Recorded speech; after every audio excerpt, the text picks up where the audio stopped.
G'day guys and gal, it's always fun when GW releases a big new character into the setting, especially when that character is randomly uber powerful and suddenly has all this lore despite not being in the setting for like 10,000 years. Sometimes we just nod and say cool, like with Belisarius Cawl, who was at least written into the old lore where they could. Other times we're a bit like, not sure about that one, chief. Like when GW retrospectively retconned female Custodes into existence via a Twitter post, whilst also being too lazy to release a model or even official artwork of one. Vashtorr falls into the first category. Sure, it's a bit jarring to see a new Chaos player pop out of nowhere with next to no context, but he looks cool, acts cool, has a cool model, and cool official artwork. Plus, he does fall into an unclaimed niche within the Forces of Chaos and opens up the door to some potential dope as hell Dark Mechanicum lore. Before we get started, I have something awesome to show you guys. I know that a lot of you don't collect or paint miniatures because it's expensive, time consuming, and you like having sex. So I've developed a solution. Partnering up with Masters Minis, we are now offering a service where you can buy major minis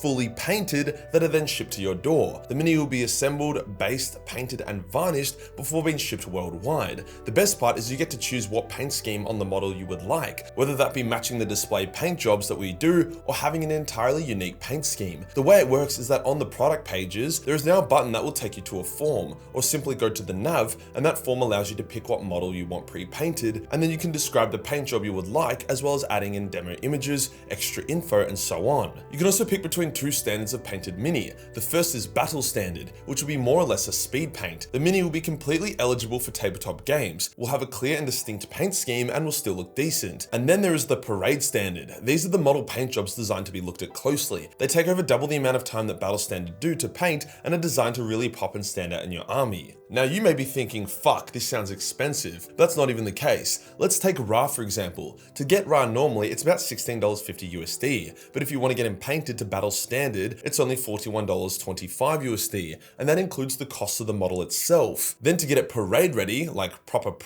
it's only $66, which once again includes the actual purchase of the model. Usually you need to buy a model, ship it to a painter, give him over $100 minimum, and then pay for shipping back. So like $200 or more all up, but here you can get parade ready painting for less than half of that. Did I also mention the turnaround time is around 2 to 3 weeks or less? We have very limited slots available as we are testing the waters here and making sure it works smoothly. So if it's sold out already, don't worry, more slots will open. Very exciting times guys and gal, link is below. Today we'll go over Vashtorr the Arkifane, including where he came from, what he's done, what he is, and what he wants to do next. Let's get into it. To talk about Vashtorr, we need to first talk about the Forge of Souls, a place that has existed in both fantasy and 40k for many years now, so A+ for giving Vashtorr some context. The Forge of Souls is one of the few realms of Chaos that is independent from the Chaos Gods. That is because it is too valuable for any of the Chaos Gods to control. It would give them too much of an advantage in the great game. So the agreement is that any Chaos God can treat with the Forge of Souls, but they may never claim it. I mean, of course they've fucking tried because Chaos doesn't really like rules, but the Forge is mighty and can defend itself, whilst it will also receive help from the other Chaos Gods who wish to thwart whatever attempt to claim it is underway. For some added notes, the Forge is where the Soul Grinders are made, demons who are impatient to be able to rematerialize after being banished, so the Forge remakes them into these cyborg monsters, allowing them to return to real space significantly sooner than otherwise. The caveat is that while they are a Soul Grinder, their allegiance to the Forge of Souls goes beyond their original Chaos God, and if any Chaos God tries to invade the Forge, then all Soul Grinders must defend it at all costs, even if it means defending it against their own patron god. Spicy. Vashtorr is the current Lord of the Forge of Souls, similar to how Be'lakor claimed it in the Total War Warhammer 40k campaign. Since the Forge of Souls likes to be out of the limelight and just prefers to strike bargains and create demonic weapons and shit, Vashtorr has been incognito, despite the demigod demon having existed for a very long time.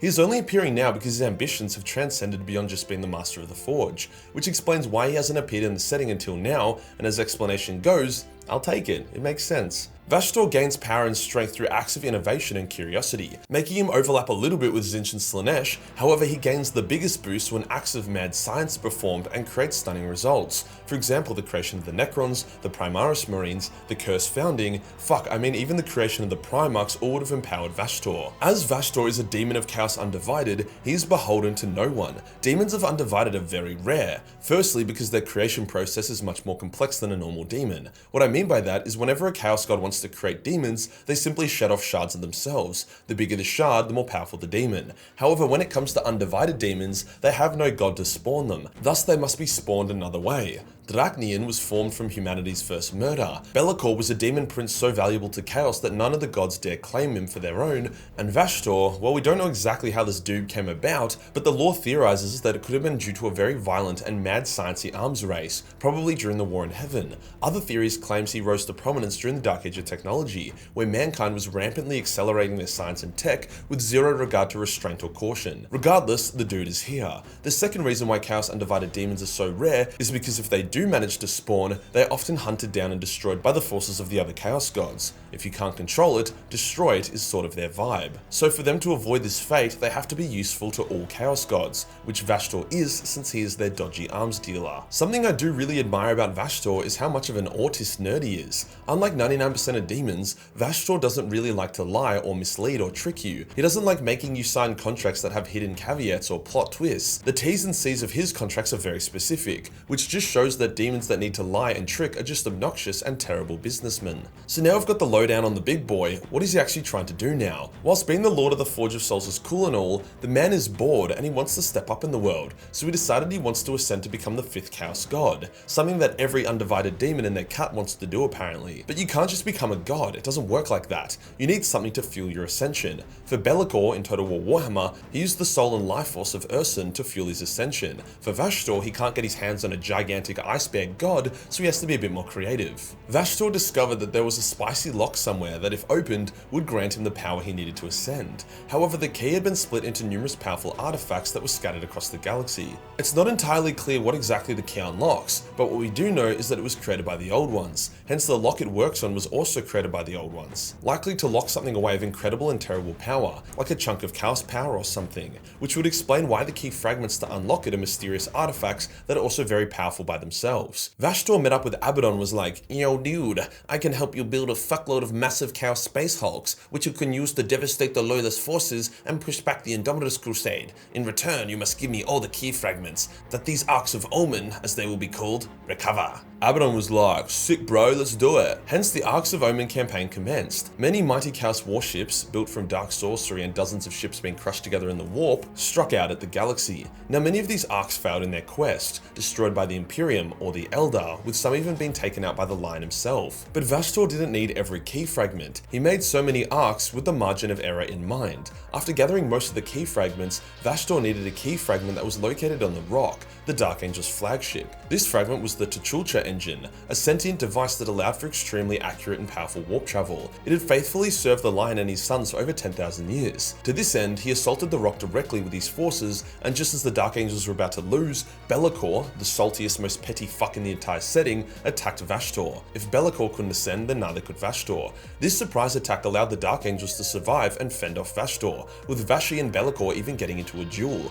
Warp tech versus shadow magic. With his plan ruined and the duel a stalemate, Be'lakor told Vashtorr to eat his shadow cock and then left. But all was not lost. See, the Dark Angels were now super duper mad and also didn't know why Vashtorr attacked them, so they gathered their successor chapters in near Legion strength and assaulted the world Vashtorr was on. This world was actually a twisted but reforged Caliban, a bit of an insult to the Dark Boys, that was now being called Wormwood. The Dark Angel assault went very badly, with Vashtorr laying down a trap. That trap was Angron, but the Imperium had their own trump card. In their darkest hour, the Lion came forth and did battle with his demonic brother. It was epic, with the Lion winning by stabbing Angron in the throat and then bashing his brains out with his shield. Vashtorr was like, holy shit, but still managed to retrieve the key fragment from the rock while the Dark Angels were distracted. He convinced the T'Chulcha engine to join him, as he would reunite it with its other key fragments and make it whole again. So despite Chaos suffering massive losses, including Vashtorr's own personal Ark of Omen and the banishment of Angron and loss of his warriors, the key fragments had been reforged and the key was now ready for use. Vashtorr used the key's powers to turn Wormwood into a gigantic planetoid ship that could be moved around. Vashtorr now seeks the lock. He does not know yet where it is, but that is what is taking up the entirety of his focus. The last time we see him in the lore was when he joined in on the Pariah Crusade, the war between the Imperium and the Necrons, which is now turned into a three-way war, or four-way if you include Imhotep joining in the fighting against the other Necrons as well. His purpose in the war zone isn't yet entirely clear,